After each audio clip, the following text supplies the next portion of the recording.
Welcome to Kumar Biology classes. Now we will discuss about the eukaryotic cell from the cell chapter of class 9th.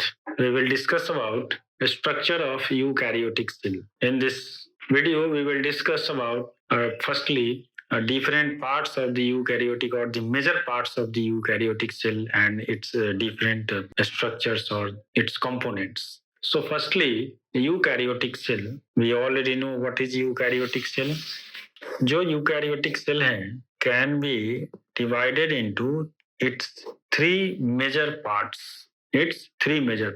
Here we will discuss about its major parts only. Then we will describe and discuss about its rest of the major parts or the cell organelles, cytoplasm, organelle, nucleus, so many things and different their functions. तो यहाँ पे हम केवल major parts के बारे में बात कर रहे हैं. तो इसके जो मेजर पार्ट्स हैं, जो इसके एलाइव पार्ट हैं, हम एलाइव पार्ट की बात कर रहे हैं. तो इसमें पहला आपका आ जाता है प्लाज्मा मेम्ब्रेन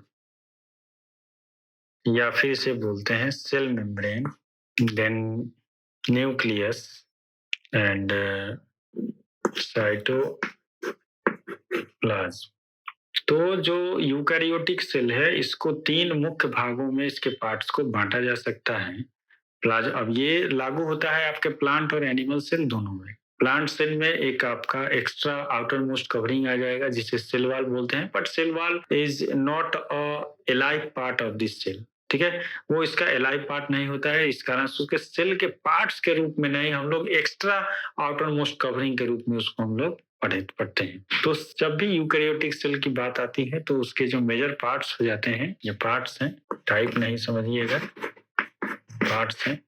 तो प्लाज्मा मेम्ब्रेन या फिर cell membrane, that is outer most covering of this cell, nucleus and the cytoplasm. ठीक है, यहाँ अगर साइटोप्लाज्म को देखते हैं तो जो साइटोप्लाज्म है ये क्या हो गया, तो ये सेमी लिक्विडस सब्सटेंस हो गया in which several membrane bounded cell organelles are embedded and or distributed. ये साइटोप्लाज्म के भीतर ये सेमी लिक्विडस सब्सटेंस है जो चारों तरफ इसमें बिखरे हुए रहते हैं, उनके अपने अपने फंक्शंस होते हैं. इस साइटोप्लाज्म में ही हम लोगों को पढ़ना है, like the endoplasmic reticulum, Golgi complex या फिर उसको एपरेटस भी बोलते हैं, माइटोकॉन्ड्रिया.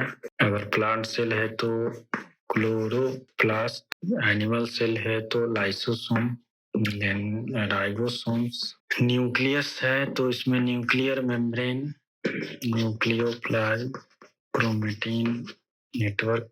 तो यहाँ पे हमारे ये पार्ट्स हो जाते हैं यूकैरियोटिक सेल के. प्लाज्मा मेम्ब्रेन जो कि हम लोगों ने सबसे पहले इसमें पढ़ना है, इसके बाद में न्यूक्लियस के बारे में पढ़ना है. इसी के आधार पे प्रोकैरियोटिक और यूकैरियोटिक सेल भी एक टर्म आता है. इसमें ये सब कुछ हम लोग क्रोमेटिन नेटवर्क वगैरह के बारे में क्रोमोसोम्स देखने हैं, डीएनए देखने हैं. साइटोप्लाज्म है तो इंडोप्लाज्मिक रेटिकुलम है, फिर इसके टाइप आ जाएंगे rough endoplasmic reticulum, smooth endoplasmic reticulum and its functions. Golgi complex है, गोल्गी एपरेटस भी होता है या बोलते हैं. तो Golgi apparatus and its structure and its functions, then the mitochondria, its structure and function, chloroplast structure and function and types of the chloroplast, या फिर आप बोल सकते हैं, अच्छा होगा यहाँ हम कर देते हैं प्लास्टिड्स. क्लोरोप्लास्ट अच्छा है, कर दो प्लास्टिड्स. तो प्लांट सेल में प्लास्टिड्स आ जाएंगे, plastids and it's type.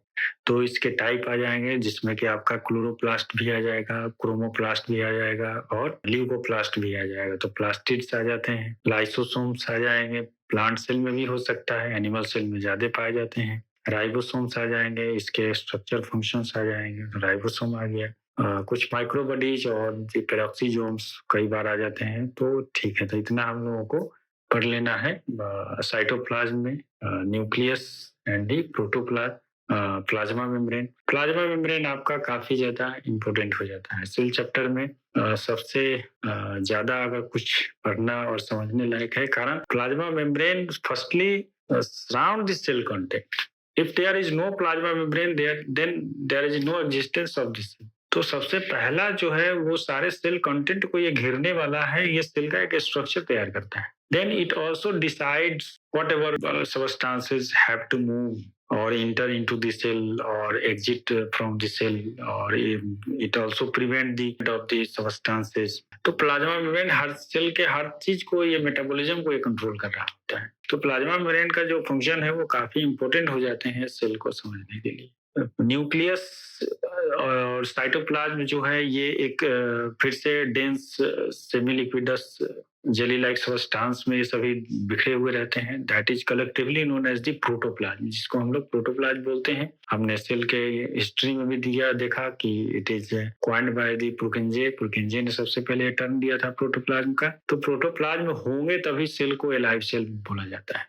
Therefore, protoplasm known as the physical basis of life, ये जीवन का भौतिक आधार है। तो इसमें आपके पाए जाते हैं न्यूक्लियस। तो न्यूक्लियस अगेन न्यूक्लियर मेम्ब्रेन से घिरे हुए रहते हैं, जिसमें कि जेनेटिक मटेरियल को घिरे हुए रहता है। ठीक है, तो genetic material is surrounded by the membrane, then this structure called the nucleus. Then cytoplasm क्या हो गए? तो ये न्यूक्लियस को छोड़ करके संरचना है। इसमें आपका आ गया एंडोप्लाज्मिक रेटिकुलम, ये सब कुछ आ जाते हैं। इसके फंक्शन क्या होते हैं वो सब कुछ हम लोगों ने देखना है। तो it is a brief introduction about the different parts of the eukaryotic cell. Then तो आज के लिए इतना ही, मिलते हैं एक नेक्स्ट वीडियो के साथ में, जहां पर हम सेल के यूकैरियोटिक सेल के स्ट्रक्चर के बारे में देखेंगे। Thank you.